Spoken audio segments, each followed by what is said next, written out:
Un saludo de paz y bien a todos nuestros seguidores en este sábado 4 de enero. Y seguimos escuchando en la primera lectura esa primera carta de Juan, hoy en el capítulo 3, versículo del 7 al 10. Y es un texto donde se nos narra acerca de que quien comete el pecado es del diablo, pues el diablo peca. Y es esa contradicción que existe entre los hijos de Dios y los hijos del diablo. ¿Y cómo entender ese texto hoy en el año 2024? Hay que tener claro que esta carta está dirigida a una comunidad que está siendo fragmentada por la mentira de los gnósticos, que está siendo dividida a través de las mentiras y de ciertas hipótesis que se han hecho de Dios, como la vida eterna y ahora como el pecado. ¿Y cómo entenderlo hoy en nuestra vida? Y lo podemos entender de la siguiente manera. En nuestra sociedad y en nuestra vida cristiana, el pecado más incurable es que las personas no se crean pecadoras.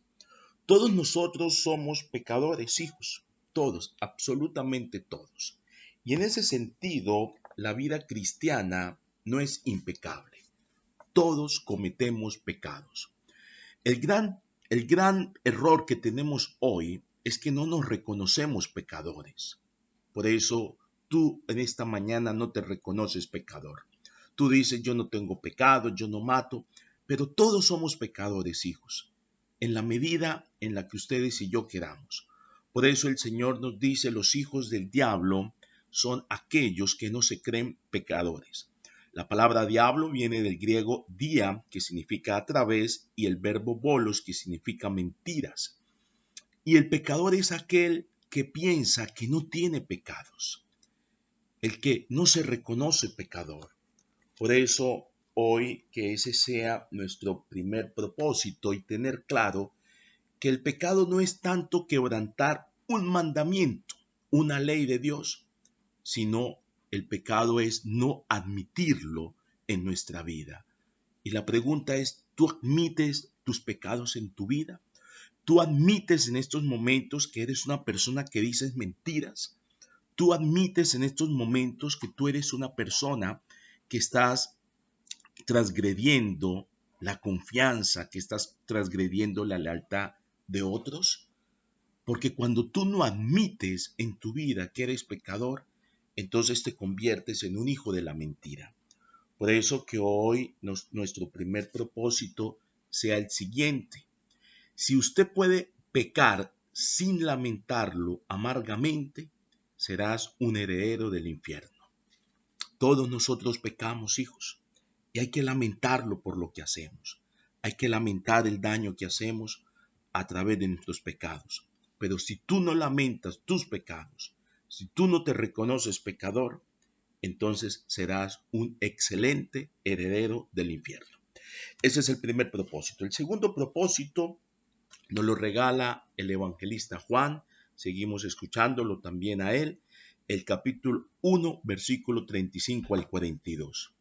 Y ese texto es donde se nos narra que Juan Bautista está con dos de sus discípulos. Cuando ven a Jesús, Juan dice, este es el Cordero de Dios. Los otros dos discípulos de Juan lo siguen a Jesús y le hacen una pregunta. Jesús le hace una pregunta a ellos, ¿qué buscan? Y entonces ellos dan una respuesta y Jesús les dice, vengan y vean. Y es esa expresión de Jesús lo que nos lleva a nosotros a actualizar el Evangelio en el año 2025. Jesús no es un producto de nuestra imaginación, no es un producto de nuestra invención. Jesucristo es real, hay que vivirlo. Cuando Él le dice a los discípulos, vengan y lo verán, les están diciendo, experimenten el amor de Dios. A Dios hay que experimentarlo. A Dios no hay que quedarse con Él en el pensamiento ni en la imaginación. Todos nosotros tenemos que experimentar a Dios, tenemos que vivir esa bonita experiencia de Dios. Por eso no basta con leer la Escritura, no basta con estudiar la Escritura, porque cuando tú la lees, esto no significa que no tengas ideas acerca de Dios, sino que tendrás muchas ideas equivocadas. Tal vez en esta mañana tengas ideas equivocadas de Dios. Por eso, la experiencia del cristiano es la que nos lleva a nosotros a tener ideas verdaderamente claras, ideas verdaderas de Dios.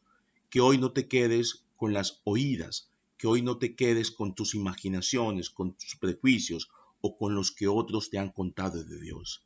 Hay que salir a experimentar el amor de Dios en nuestra vida para no tener ideas equivocadas.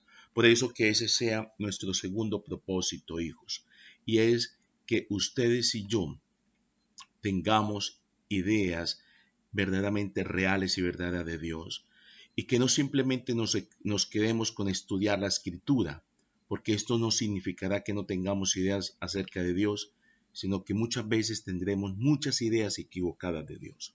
Que ese sea nuestro segundo propósito. Vive una experiencia real, diaria, cotidiana con Dios, para que no tengas ideas equivocadas de Él. Que el Señor los bendiga en el nombre del Padre, del Hijo y del Espíritu Santo. Amén. Un bonito día para todos, hijos. Dios los bendiga.